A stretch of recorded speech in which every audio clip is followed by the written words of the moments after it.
அதிமுகவுடைய கொள்கை பரப்பு துணை செயலாளர் திரு நாஞ்சில் சம்பத் நம்மோடு இணைந்திருக்கிறார். நாஞ்சில் சம்பத், நேற்றிலிருந்து நீங்கள் உங்களுடைய முதல் கருத்து இன்னும் வெளியாகலை. ஒரு அதிமுகவுடைய மிக முக்கியமான பொறுப்பில் இருக்கிறீங்க.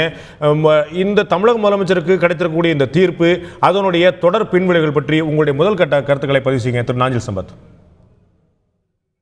இந்த தீர்ப்பு எனக்கு மட்டுமல்ல,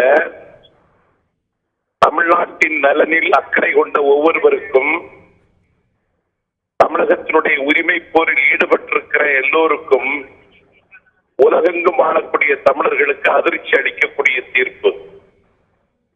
நீதிமன்றத்தினுடைய தீர்ப்பை ஏற்கிற மனநிலையில் நான் இல்லை என்றாலும், இதையும் தாண்டி அம்மாவும் அனைத்திந்திய அண்ணா திராவிட முன்னேற்ற கழகமும் ஒரு மிகப்பெரிய சரித்திர சாதனைகளை நிகழ்த்துகிற காலகட்டமாக இனி வருகிற காலகட்டம் அமையும். எல்லா விதமான சோதனைகளையும் எதிர்கொள்ளுகிற ஆன்மபலமும் அரசியல் ஆண்மையும் அம்மாவுக்கு மட்டும்தான் இருக்கிறது.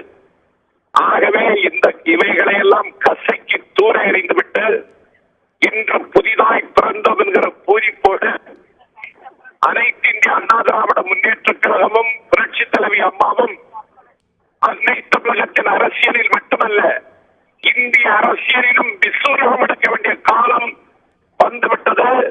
அந்த நாளை நாங்கள் வரவேற்கிறோம். ஆகவே இது கவலை அளிக்கக்கூடிய